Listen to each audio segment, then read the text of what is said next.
लंबे समय से बीमार चल रहे एक व्यक्ति की मौत के बाद उसके शव के अंतिम संस्कार को लेकर दो पक्षों में विवाद हो गया।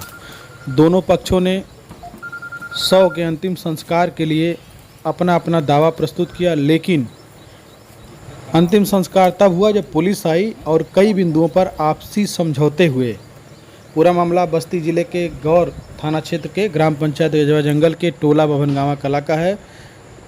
बभनगावा कला टोला निवासी 58 वर्षीय राम बुझारत की शनिवार की भोर में मौत हो गई। राम बुझारत के पास कोई संतान नहीं है। उनके पास केवल 3 बहनें हैं, पार्वती, रेशमा और राजबली। तीनों की पहले ही शादी हो चुकी है। जब तीनों बहनों को राम बुझारत के मौत की सूचना मिली तो तीनों बहनें अपने परिवार के सदस्यों के साथ गांव में पहुंची और चूँकि राम बुझारत के पटीदार जो लाल बहादुर हैं वो शव का अंतिम संस्कार करना चाहते थे, लेकिन लाल बहादुर और जो मृतक राम बुझारत हैं उनकी तीनों बहनों के बीच शव का अंतिम संस्कार करने को लेकर विवाद हो गया। शव कुआनो नदी के, जो बस्ती ज़िले में कुआनो नदी है, उसके 12 क्षेत्र घाट पर पहुंचा और वहां पर भी विवाद कायम रहा। दोनों पक्षों में सहमति नहीं बन पाई। इसके बाद इसकी सूचना पुलिस को दी गई और चौकी प्रभारी टीनिच राममोहन प्रजापति वहां फोर्स के साथ पहुंचे और घंटे भर दोनों पक्षों के बीच में बातचीत का दौर चलता रहा। काफ़ी लंबी वार्ता के बाद दोनों पक्षों ने इस बात पर सहमति जताई कि दोनों पक्षों से एक एक व्यक्ति, मतलब 2 लोग एक व्यक्ति को एक साथ मुखाग्नि देंगे।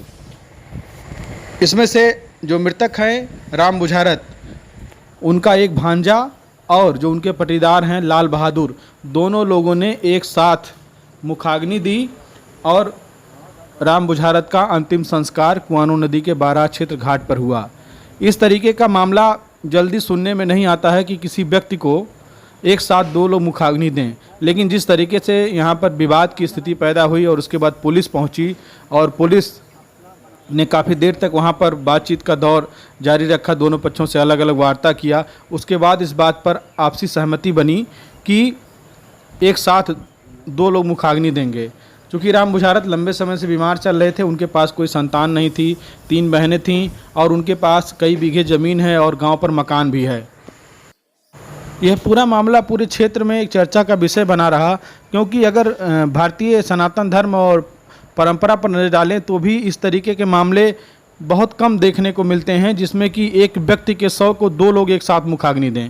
तो धार्मिक दृष्टिकोण से भी ये अगर देखा जाए तो कहीं उचित नहीं माना जाता है, लेकिन चूंकि स्थिति वहाँ पर विवाद की बनी और जब दोनों पक्ष, जो मृतक राम बुझारत हैं उनकी जो 3 बहनें हैं वो लोग भी अंतिम संस्कार करना चाहते थे और जो उनके पटीदार हैं लाल बहादुर वो भी अंतिम संस्कार करना चाहते थे। ऐसे में पुलिस के पास जो बीच का रास्ता था वो ये था कि दोनों पक्ष से एक एक व्यक्ति का चुनाव किया जाए और वही जो है उनको मुखाग्नि दें, और इसी बात को लेकर सहमति बनी दोनों पक्षों में कि 2 लोग मुखाग्नि देंगे। उसके बाद जो और तमाम जो अंतिम क्रियाएं हैं, ब्रह्मभोज हैं, वो दोनों लोग मिलकर करेंगे। इसके बाद जो संपत्ति का और अन्य बिंदुओं पर जो विवाद है और जो मसले हैं वो न्यायालय के माध्यम से या अन्य किसी के माध्यम से आपस में बैठकर उसको जो है अंतिम फैसला लिया जाएगा। अगर आपसी सहमति से संपत्ति को लेकर या अन्य बिंदुओं को लेकर बात नहीं बनती है तो फिर लोग न्यायालय के पास जाएंगे और न्यायालय जो फैसला सुनाएगा उस हिसाब से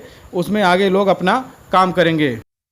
ये वीडियो आप जो देख रहे हैं ये बस्ती ज़िले के कुआनो नदी का 12 क्षेत्र घाट है और आपको वीडियो में देखिए ये अंतिम संस्कार की तैयारी चल रही है और जो 2 लोग, जिसमें जो एक इनके भांजे हैं मृतक राम बुझारत के और दूसरा जो इनके पटीदार हैं लाल बहादुर, उन 2 लोग जो है मुखाग्नि दे रहे हैं राम बुझारत के शव को, जो आपसी सहमति के बाद ये निर्णय लिया गया। आप वीडियो में साफ देख सकते हैं कि ये जो अंतिम संस्कार का स्थल है वहाँ पर जो क्रियाक्रम की विधि है उसको पूरा करके और उनके शव को मुखाग्नि दी जा रही है। PTC लाइव संवाद के लिए बस्ती से विवेक कुमार मिश्र।